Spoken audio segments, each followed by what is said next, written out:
Hola, ¿qué tal? En este video voy a explicarte cómo realizar una cita dentro de tus textos académicos o científicos siguiendo las normas del estilo APA séptima edición.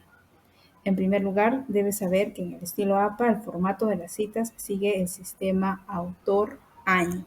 Esto significa que cada vez que reproduzcas las palabras o las ideas de otras personas en tu trabajo, debes darles crédito. ¿Cómo? Indicando al autor y el año de publicación de la fuente en la que se encuentran tales ideas o tales palabras. En el dato del autor colocarás solamente los apellidos, dependiendo, a veces pueden ser uno, pueden ser dos.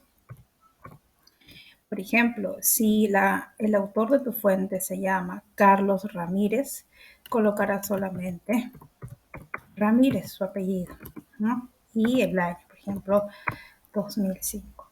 Esta es la forma básica de citar en el estilo APA. Luego esto se irá complejizando dependiendo de la cantidad de autores que tiene una fuente o de la cantidad de eh, fuentes que has utilizado para citar una idea. Eso lo iremos viendo poco a poco en los siguientes videos. Lo segundo que debes de saber es que ambos datos, autor, año, pueden presentarse como citas parentéticas o narrativas. Veamos la diferencia. Empecemos con las citas parentéticas. En este tipo de citas, las fuentes que se utilizaron para sustentar una idea se escriben dentro de paréntesis, como se observa en este ejemplo. Para poder definir la metáfora conceptual, en este trabajo se han utilizado dos fuentes, la de Lakoff y Johnson y la de Ibarretxe, Antoine y Valenzuela 2012. Otro ejemplo se ve en este mismo párrafo aquí abajo. Una tercera fuente ha sido utilizada para seguir desarrollando la definición de la metáfora conceptual. El estilo que se ha utilizado aquí es nuevamente el de la cita parentética. Continuemos ahora con las citas narrativas. En este tipo de citas, a diferencia de lo que se observó en los casos anteriores, el autor de la fuente que hemos empleado para sustentar una idea se escribe fuera de los paréntesis, como se observa en este ejemplo. Al tomar esta decisión, el autor de la fuente pasa a formar parte de la oración o el párrafo en el que estamos narrando, escribiendo o explicando un punto en nuestro trabajo, como es el caso de la descortesía verbal genuina. Veamos ahora cómo es que se lee la cita narrativa. Dice así: como señala Hernández Flores, en términos emocionales, las interacciones verbales pueden tener efectos positivos, negativos o neutros sobre la imagen del receptor o del emisor o de ambos. Ahora bien, aquí tenemos un segundo ejemplo. Brown y Levinson, 1987.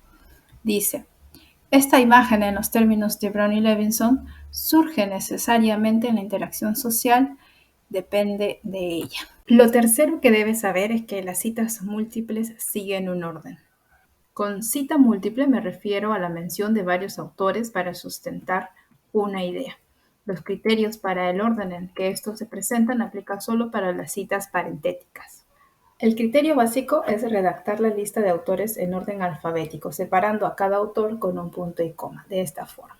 Abres paréntesis, colocas el apellido del primer autor, Castro, 2021, punto y coma, el segundo apellido, López, coma, 1973, punto y coma, y finalmente un último autor, Sánchez, coma, 2023, cierra paréntesis.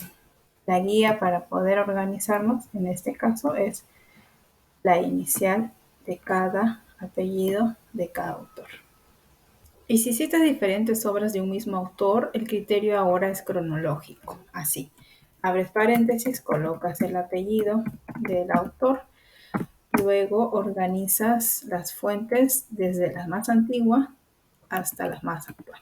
2011, 2013, 2021, cierra paréntesis. Ahora nuestra guía para poder organizar las fuentes es el año. La cuestión ahora es cómo cito una fuente que no tiene fecha de publicación o que se encuentra en prensa.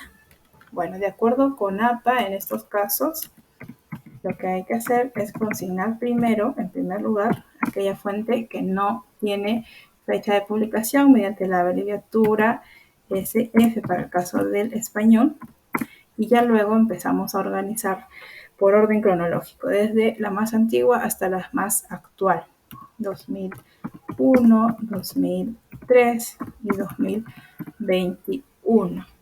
Y si en caso además utilice una fuente de Sánchez que está en prensa, esto quiere decir que ha sido aceptada en una revista o en una editorial, pero que todavía no ha sido publicada, entonces coloco o preciso esto al final. Coloco la frase en prensa. Entonces, el orden siempre en estos dos casos, en estas dos situaciones, será así. Primero, la obra que no tiene fecha de publicación y al final, la frase en prensa. Bueno, esto sería todo por ahora. En los próximos videos iré explicando otras normas en relación con las citas en el estilo APA, así como los errores más comunes que he visto en mi experiencia como correctora. Aquí les dejo un adelanto de esos errores.